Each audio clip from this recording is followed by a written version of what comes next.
서걱, 서걱. 부엌 가위가 제 목덜미를 스치는 소리. 10년을 키워온 검은 머리카락이 마당 바닥에 뭉텅이로 떨어지고 있었습니다. 1975년 겨울, 미아리 판잣집 마당에서 500원을 위해 저는 제 자존심을 잘라내고 있었습니다. 그때는 몰랐습니다. 그 500원짜리 지폐 한 장이 제 아들의 기죽은 어깨를 다시 세울 수 있다는 것을. 육성회비 미납자 명단. 교실 뒤 벽에 붙은 이름 석자. 12살 아이에게는 그게 세상의 끝이었습니다. 지금은 마트에서 커피 한 잔 값도 안 되는 그 돈이 당시엔 우리 가족 사흘치 밥값이었습니다. 미아리 고개를 아십니까? 그 가파른 산동네에서 우리는 존엄과 배고픔 사이를 매일 저울질하며 살았습니다. 가발 수출이 한창이던 그 시절, 여자들의 머리카락은 돈이 되었고 어머니들의 희생은 아무도 기록하지 않은 훈장이 되었습니다. 수건으로 머리를 감싼 채 돌아온 그날 저녁, 아들의 눈망울에 어린 떨림을 보았을 때 저는 알았습니다. 이것이 어머니라는 것을. 1975년 12월 20날, 해가 짧아진 겨울 오후면 미아삼 거리에서 내려 집까지 오르는 고갯길이 유난히 가팔라 보였습니다. 연탄 배달 트럭이 비탈을 헉헉거리며 올라가고 골목 어귀마다 폐지를 주우시는 할머니들이 구부정한 허리로 하루를 연명하시던 곳.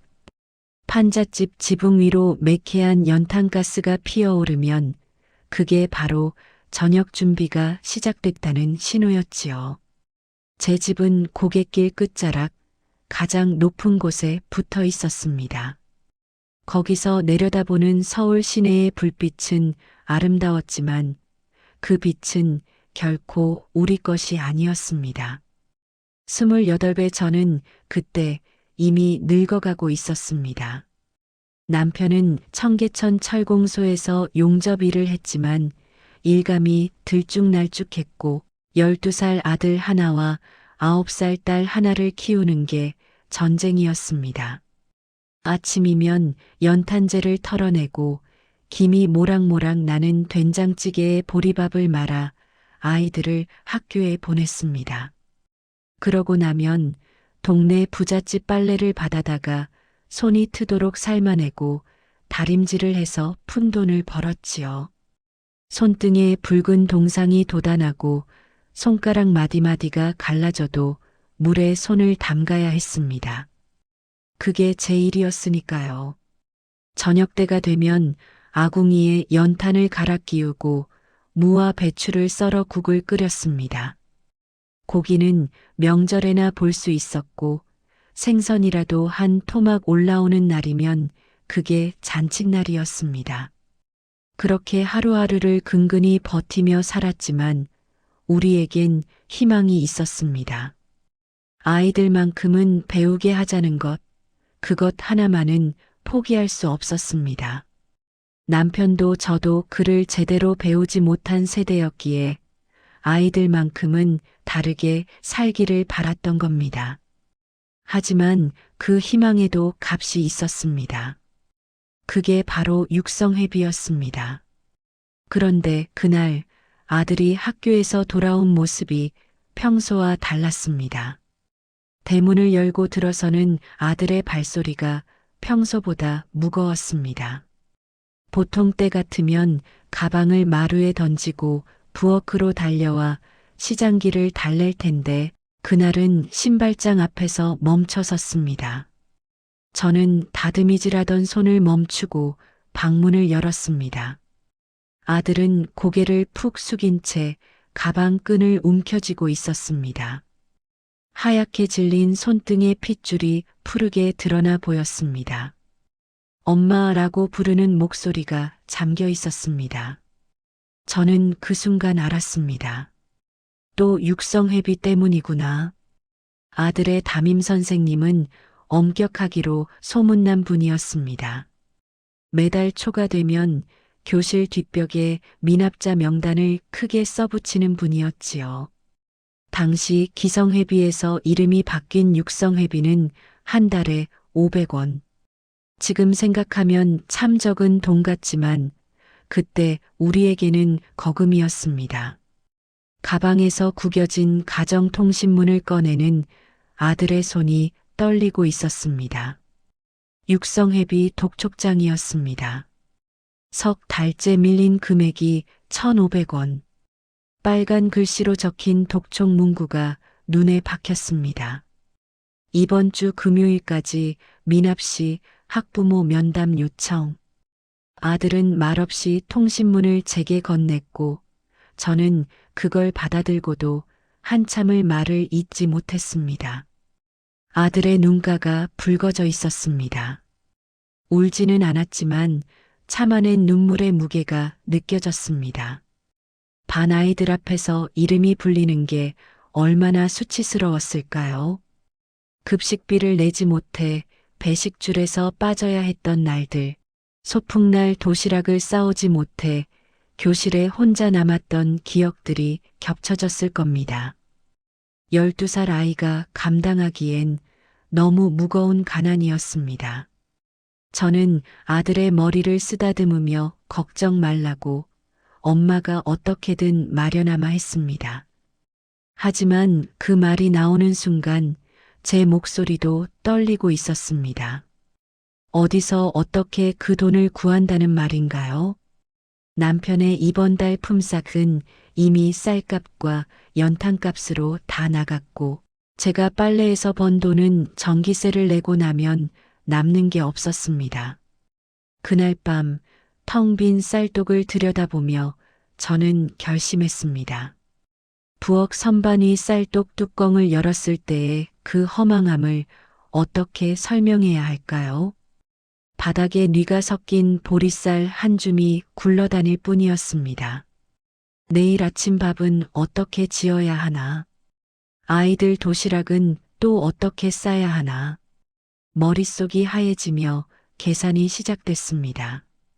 장롱 속 비상금 항아리는 이미 바닥이 난 지 오래였습니다. 이웃집에 쌀 한 대라도 꿀어갈까 생각했지만 우리 집만 어려운 게 아니었습니다. 골목의 모든 집이 다 그렇게 살고 있었으니까요. 담보로 잡힐 만한 귀한 물건도 없었습니다.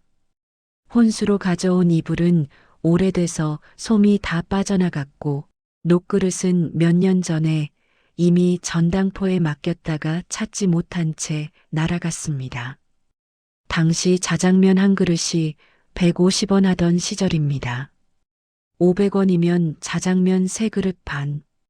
우리 가족 사흘은 버틸 수 있는 돈이었습니다. 1,500원이면 열흘치 식비와 맞먹었지요. 손바닥에 땀이 나도록 궁리를 해봐도 답이 나오지 않았습니다. 남편에게 말해볼까도 생각했지만 요즘 일감이 끊겨 술만 들이키는 그에게 또 한숨을 보태줄 순 없었습니다.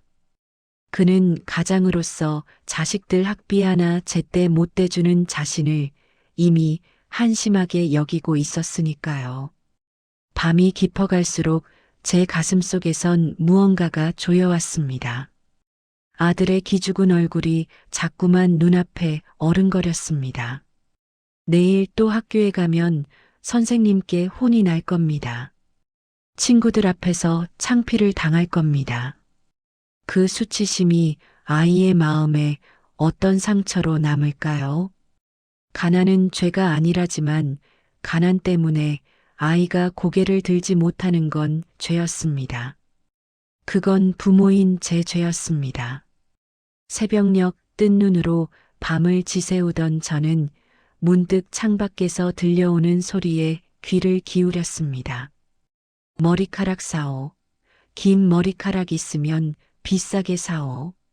가발 장수의 외침이었습니다. 저는 천천히 거울 앞으로 걸어갔습니다. 거울 속에 비친 제 모습을 오랫동안 들여다봤습니다. 등허리까지 내려오는 검은 머리카락. 그것은 스물에 시집올 때부터 10년 넘게 정성스레 길러온 것이었습니다.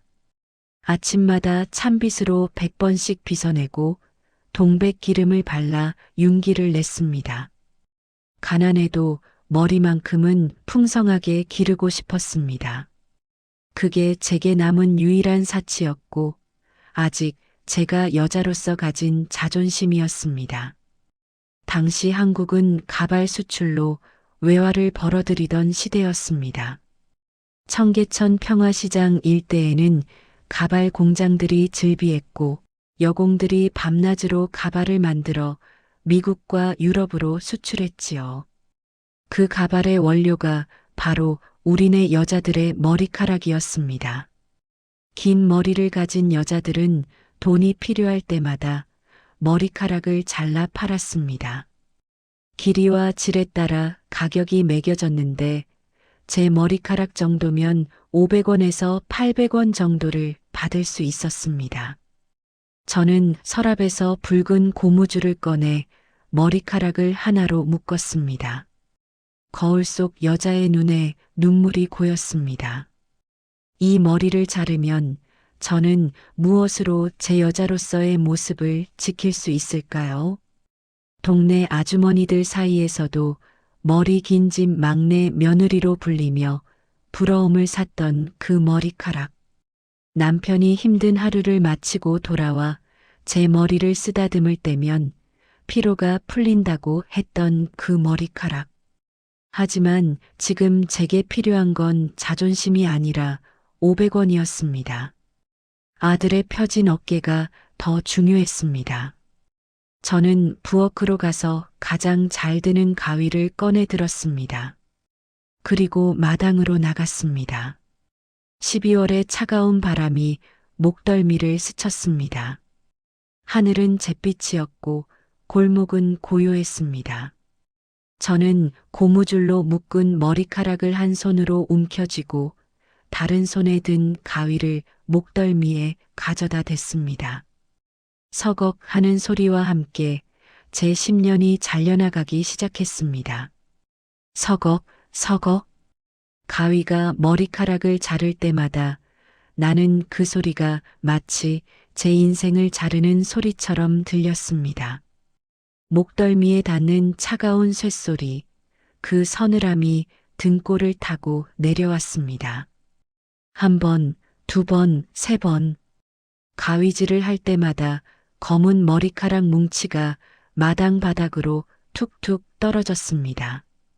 10년을 키운 세월이 그렇게 한순간에 흙바닥에 나뉘졌습니다. 눈물이 볼을 타고 흘러내렸지만 손은 멈추지 않았습니다. 멈추면 안 됐습니다. 멈추는 순간 후회가 밀려올 것 같았으니까요. 마지막 한 올까지 싹둑 잘라냈을 때 제 손에는 묵직한 머리카락 다발이 쥐어져 있었습니다. 그것을 들어 올려 햇빛에 비춰보니 여전히 윤기가 흘렀습니다. 이제 이건 제 것이 아니었습니다. 500원으로 바뀔 상품이었습니다. 골목 입구에서 머리카락을 사모으던 장수 아저씨를 불러 세웠습니다. 그는 낡은 손수레에 저울을 싣고 다니는 50대 남자였습니다. 제 머리카락 다발을 받아든 그는 능숙하게 길이를 재고 질을 확인했습니다. 손가락으로 머리카락을 쓸어보고 코에 가져다 대며 냄새까지 맡았습니다. 좋은 머리카락이라고 요즘 보기 드물게 건강하다고 중얼거렸습니다. 저울 위에 제 머리카락이 올려졌습니다. 추를 이리저리 옮기던 그가 고개를 끄덕였습니다. 600원 드리겠습니다. 예상보다 100원이 더 많은 금액이었습니다. 하지만 기쁘지 않았습니다. 그는 주머니에서 구겨진 지폐 6장을 꺼내 제 손에 쥐어줬습니다. 500원짜리 한 장과 100원짜리 5장. 제 10년이 그 종이 쪼가리로 환산된 순간이었습니다. 돈을 받아든 제 손은 떨렸습니다. 장수 아저씨가 가버린 뒤 저는 마당 한 구석에 주저앉았습니다. 바닥에 흩어진 잔머리카락들이 바람에 날려 이리저리 굴러다녔습니다. 손으로 목덜미를 만져보니 낯설었습니다. 텅 빈 공허함이 느껴졌습니다. 하지만 손바닥에 쥔 600원의 무게는 확실했습니다. 이제 아들의 육성회비를 낼 수 있었습니다. 그것만으로 충분했습니다. 하지만 이 모습을 아이들에게 보여줄 순 없었습니다. 방으로 들어가 거울을 다시 들여다봤습니다. 거울 속에는 낯선 여자가 서 있었습니다. 귀 밑까지 짧게 잘린 머리, 울퉁불퉁하게 자른 단면들, 그것은 제가 아니었습니다. 어느 중년 여자의 초라한 뒷모습 같았습니다. 손으로 머리를 만져보니 거칠었습니다. 가위로 대충 자른 흔적이 그대로 남아 있었습니다. 미용실에 갈 돈이 어디 있었겠습니까? 저는 장롱 깊숙한 곳에서 낡은 수건 한 장을 꺼냈습니다. 시어머니 제사 때 쓰려고 아껴두었던 흰 무명 수건이었습니다. 그걸 머리에 칭칭 둘러 감았습니다. 거울을 보니 그나마 나아 보였습니다. 동네 아주머니들처럼 머리에 수건을 두르고 다니면 누구도 제 머리를 자른 걸 눈치채지 못할 거라고 생각했습니다. 손바닥에 600원을 치마 속주머니 깊숙이 넣었습니다. 그리고 장바구니를 들고 집을 나섰습니다. 미아리 시장으로 가는 길, 지나가는 사람들의 시선이 신경 쓰였습니다. 다들 제 수건 두른 머리를 쳐다보는 것 같았습니다. 하지만 아무도 관심 없었습니다. 모두가 각자의 팍팍한 삶을 살아가느라 바빴으니까요. 시장 생선가게 앞에 섰습니다. 고등어 한 마리에 100원. 저는 토막 친 고등어 2도막을 샀습니다. 아이들이 좋아하는 생선이었습니다. 반찬 가게에서는 노란 단무지 한 줄을 샀습니다. 10원짜리였습니다. 그리고 쌀 가게에서 쌀 한 대를 샀습니다. 200원이었습니다. 육성회비 500원을 빼고 나니 70원이 남았습니다. 그 돈으로 아이들 군것질거리로 뽑기 사탕 몇 개를 샀습니다. 집으로 돌아오는 길, 장바구니가 묵직했습니다. 오늘 저녁은 제대로 된 상을 차릴 수 있을 것 같았습니다. 하지만 가슴 한편이 텅 빈 것처럼 허전했습니다. 제 머리카락과 바꾼 이 저녁 밥상이 과연 옳은 선택이었는지 자꾸만 되물었습니다. 대문을 열고 들어서는데 마당에 아직도 잔머리카락 몇 가닥이 바람에 날리고 있었습니다. 저는 빗자루로 그것들을 쓸어 모아 쓰레기통에 버렸습니다. 이제 흔적도 남기고 싶지 않았습니다. 그날 저녁 온 가족이 둘러앉은 밥상 위에 저는 조용히 한 봉투를 올려놓았습니다. 저녁상을 차렸습니다. 김이 모락모락 나는 흰 쌀밥, 간장에 졸인 고등어, 노란 단무지가 소박하게 놓였습니다. 남편과 아이들이 밥상 앞에 둘러앉았습니다. 평소보다 푸짐한 반찬에 딸아이가 눈을 반짝였습니다. 엄마 오늘 무슨 날이야? 하고 물었습니다. 저는 아무렇지 않은 척 웃으며 그냥 고등어가 싸게 나와서 샀다고 둘러댔습니다. 밥을 뜨면서 저는 슬며시 아들의 밥그릇 옆에 육성회비 봉투를 밀어놓았습니다. 새 500원짜리 지폐 3장이 든 봉투였습니다. 아들은 숟가락을 들다 말고 그 봉투를 물끄러미 바라봤습니다. 그리고 천천히 고개를 들어 저를 쳐다봤습니다. 제 머리에 둘러진 수건을 보는 아들의 눈빛이 흔들렸습니다. 무언가를 눈치챈 것 같았습니다. 엄마 하고 부르는 목소리가 떨렸습니다. 저는 고개를 돌리며 어서 먹으라고, 식기 전에 먹으라고 재촉했습니다. 남편도 이상하다는 듯 제 머리의 수건을 쳐다봤습니다.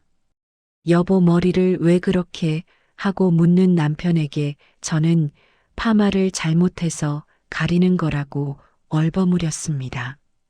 남편은 더 이상 묻지 않았습니다. 물어봐도 제가 솔직하게 말하지 않을 걸 알았으니까요. 밥상 위의 공기가 무거워졌습니다. 아무도 말이 없었습니다. 젓가락질하는 소리만 달그락거렸습니다. 아들은 밥을 입에 넣고도 삼키지 못하고 있었습니다.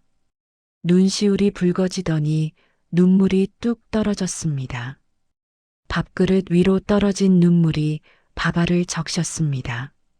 저는 아들의 밥 위에 고등어살을 정성스럽게 발라 올려주었습니다. 가시를 하나하나 골라내며 부드러운 살코기만 올려줬습니다. 먹어라, 많이 먹어라. 제가 할 수 있는 말은 그것뿐이었습니다. 아들은 고개를 숙인 채 밥을 먹었습니다. 훌쩍이는 소리가 작게 들렸습니다.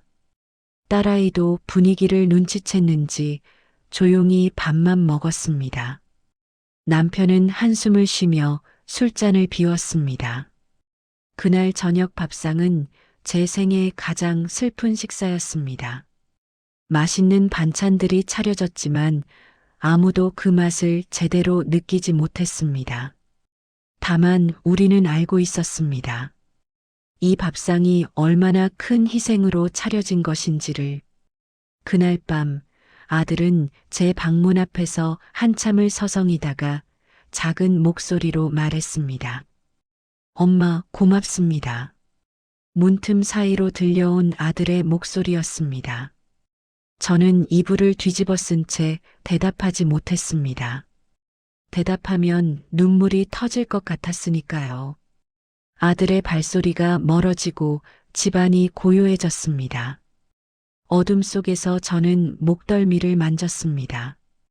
여전히 낯설고 허전했습니다. 하지만 후회는 없었습니다. 내일 아침이면 아들은 고개를 들고 학교에 갈 수 있을 테니까요. 육성회비 봉투를 가방에 넣고 당당하게 선생님께 제출할 수 있을 테니까요.